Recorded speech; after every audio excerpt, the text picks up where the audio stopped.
అందరికీ నమస్కారం అండి. అందరూ ఎలా ఉన్నారు? నేను చాలా బాగున్నానండి. మీ అందరూ కూడా బాగుండాలి. ఆ హరిహరాదుల యొక్క కృపా కటాక్షాలు అందరూ కూడా కలగాలని కోరుకుంటూ ఇవాల్టి వీడియోలో మనకి మాఘమాసం స్టార్ట్ అయ్యే ముందు అంటే ముందు రోజు పుష్యమాసంలో మనకి ఎండ్ అయ్యే రోజున అంటే పుష్య అమావాస్య అంటాం కదండి. ఆ పుష్య అమావాస్య రోజున మనము వీర వైద్య రాఘవునిగా శ్రీ మహావిష్ణువు రూపంలో ఉన్న స్వామిని అయితే కొలుస్తాము. అయితే ఆ రోజున ఇలా ఇంట్లో పూజ చేసుకొని 3 పరిహారాలు, చిన్న దీపము, ఒక కడియము, అలాగే కోనేరుగా భావించి ఒక ప్రదక్షిణ ఇలా చేయటం వల్ల మంచి ఆరోగ్యం అయితే మనకి లభిస్తుంది. అయితే ఎలా చేయాలి, ఏమి చేయాలన్నది ఇవాళ వీడియోలో డీటెయిల్డ్గా అయితే చూద్దాం. తమిళనాడులో అయితే ఈ దేవుని చాలా బాగా కొలుస్తారండి. ఎక్కడైనా ఫొటోస్ అయితే దొరుకుతాయి. కానీ మనకు ఆంధ్రాలో ఉన్న వాళ్ళకి, కర్ణాటకలో ఉన్న వాళ్ళకి దొరకవు కదా. కాబట్టి చక్కగా మీరు గూగుల్ సెంటర్కి అంటే నెట్ సెంటర్కి వెళ్ళి అక్కడ వీరవైద్య రాఘవని ఫోటో అనేది మనము సెర్చ్ చేసి మంచి రెజల్యూషన్ ఉన్న ఫోటోని ఇలా ఇంటికి తెచ్చుకొని కాపీ చేసుకొని పెట్టుకోవచ్చు. నేనైతే అలాగే చేశానండి. సో చక్కగా ఫోటో ఫ్రేమ్ లాగే ఉంది కదా. సో ఇంట్లో ఉన్న ఒక పాత ఫ్రేమ్స్ అయితే ఉంటాయి కదండి, దానికి నేను ఇలా చేసుకున్నాను అనమాట. మీరు కూడా అలాగే చేసుకోవచ్చు. ఈ స్వామి వీరవైద్య రాఘవుడు అంటే సాక్షాత్తు శ్రీ మహావిష్ణువు యొక్క అవతారమే అండి, ఇంకొక వేరే వాళ్ళు కాదు. మీరు చూసుకున్నట్లయితే స్వామి తల కింద ఒక మెడిసిన్స్ డబ్బా అయితే ఉంటుంది, అంటే మందుల డబ్బా అయితే ఉంటుంది. ఎందుకంటే ఆరోగ్యహరణం అనేది కాబట్టి. ఈ చొల్లంగి అమావాస్యని మనము మౌని అమావాస్య అని, పుష్య అమావాస్య అని కూడా అంటాము. అయితే ఈ అమావాస్య రోజున పితృ కార్యక్రమాలకి చాలా చెప్పాలంటే ముఖ్యంగా సర్వరోగ నివారణగా అంటే ఈ రోజున మనము ఈ స్వామిని ఇలా పూజించటం వల్ల చాలా ఆరోగ్యం అనేది ఏర్పడుతుందండి. ఇది నా స్వీయ అనుభవాలతో చెప్తున్నాను. అది కూడా ఏమిటో నేను లాస్ట్లో అయితే మీకు ఎక్స్ప్లెయిన్ చేస్తాను, చెప్తాను కూడా. ఇక్కడ పూజ అనేది మనం ఇలా చేసుకుంటూ నేను చెప్తాను అనమాట. పుష్యమాసంలోని ఆఖరి రోజున వచ్చే అమావాస్యని చొల్లంగి అమావాస్య అని, మౌని అమావాస్య అని కూడా అంటారు. ఈ చొల్లంగి అమావాస్య చాలా విశిష్టమైనదండి. శ్రీ మహావిష్ణువు యొక్క రూపమైన వైద్య నారాయణుడిగా గాను, వీర రాఘవునిగా గాను, వైద్య వీర రాఘవునిగా గాను ఆవిర్భవించిన రోజు కాబట్టి దీనికి చొల్లంగి అమావాస్య అని కూడా అంటాము. అయితే 2024లో మనకి ఫిబ్రవరి 9న వస్తుందండి. ఆ రోజున మనం ఎంతో భక్తి శ్రద్ధలతో విష్ణువుని పూజిస్తామో అంత చక్కటి ఫలితం అనేది లభిస్తుంది. ఒకవేళ మీకు ఈ ఫోటో దొరకలేదు, మేము తెచ్చుకోలేము అన్న వాళ్ళు శ్రీ మహావిష్ణువుని కానీ, అనంత పద్మనాభ స్వామిని కానీ, శ్రీ వెంకటేశ్వర స్వామిని కానీ పెట్టి పూజించుకోవచ్చు. అలాగే కడియం అనేది ఎందుకు అంటే, కడియం అనేది ఒక పరిష్కారం అండి. మనకి ఎవరికైనా ఇంట్లో దీర్ఘకాలిక వ్యాధులు ఉన్న వాళ్ళు కడియం అనేది స్వామి దగ్గర పెట్టి ఈ రోజున వాళ్ళ చెయ్యికి వేసుకొని ఆ వ్యాధి అంటే తగ్గాక అక్కడికి తిరువల్లూరుకి వెళ్ళి మీరు అక్కడ హుండీలో వేయాలన్నమాట. అది చేయాలి. దాని తర్వాత ఒక పిండి దీపం అనేది పెట్టాలండి. దానికోసము కొంచెం చక్కెర, అలాగే 2 యాలకులు అనేవి తీసుకొని మిక్సీకి మెత్తటి పౌడర్ లాగా పెట్టుకోవాలి.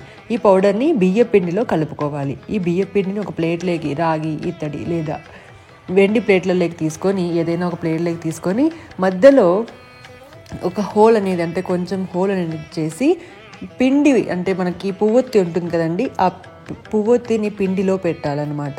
అలాగే నెయ్యిని, ఆవు నెయ్యిని మనము వేసి దీపారాధన అనేది చేసుకోవాలి.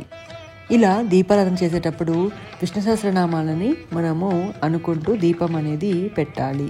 ఇలా దీపం పెట్టిన పదార్థాన్ని దీపం కొండెక్కిన తర్వాత ప్రతి ఇంట్లో అంటే మనం ఇంట్లో ఉన్న ప్రతి ఒక్కరు కూడా ప్రసాదంగా తీసుకోవడం చాలా మంచిది. అలా మనం చేయటం వల్ల దృష్టి దోష ప్రభావం తగ్గుతుందని, అపమృతి దోషాలు సైతం తగ్గుతాయని.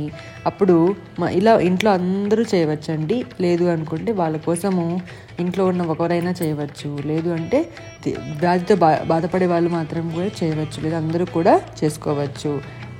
దీపం ఏంటి, స్వామి ఏంటి, అసలు జరుగుతుందా అంటే ఖచ్చితంగా అయితే జరుగుతుందండి.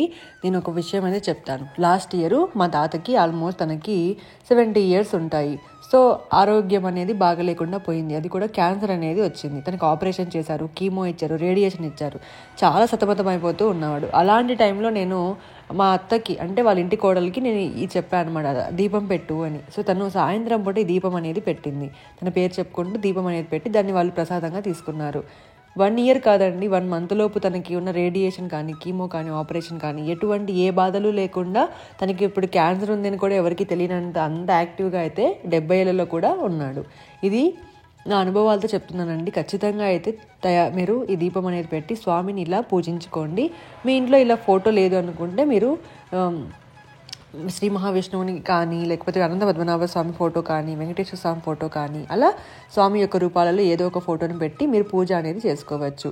ఇది కేవలం ఒక 20 రూపాయలు మాత్రమే అండి. కలర్ జిరాక్స్ అంటే వాళ్ళు ఎవరైనా ఇస్తారు కదా, సో కలర్ జిరాక్స్ అంటే పేపర్ తెచ్చుకొని మీరు ఫోటో అనేది పెట్టుకొని పూజ అనేది చేసుకోవచ్చండి.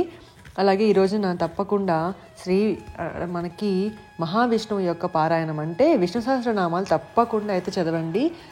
మనకి మహావిష్ణువు యొక్క రూపాలే శ్రీ మహావిష్ణువు యొక్క రూపాలే విష్ణు సహస్రనామాలలో ఉంటాయి. విష్ణు సహస్రనామాలలో నిరూపించిన ఈ రూపమే ఈ వీరవైద్య రాఘవుని రూపము. కాబట్టి అందరూ కూడా పూజ చేయండి.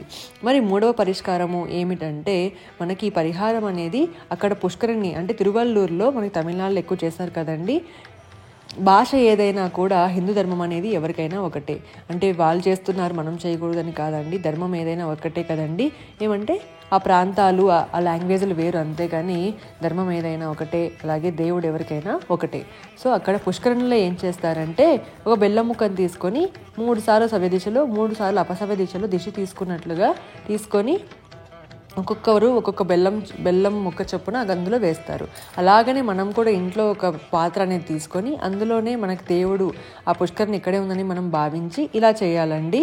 దాని చుట్టూ కూడా ఒక చుట్టూ తిరిగి మనం 3 సార్లు దిశలాగా తీసుకొని, అంటే మన తలపై నుంచి అలా తీసుకొని ఆ బెల్లం ముక్కను అందులో వేసుకోవాలి.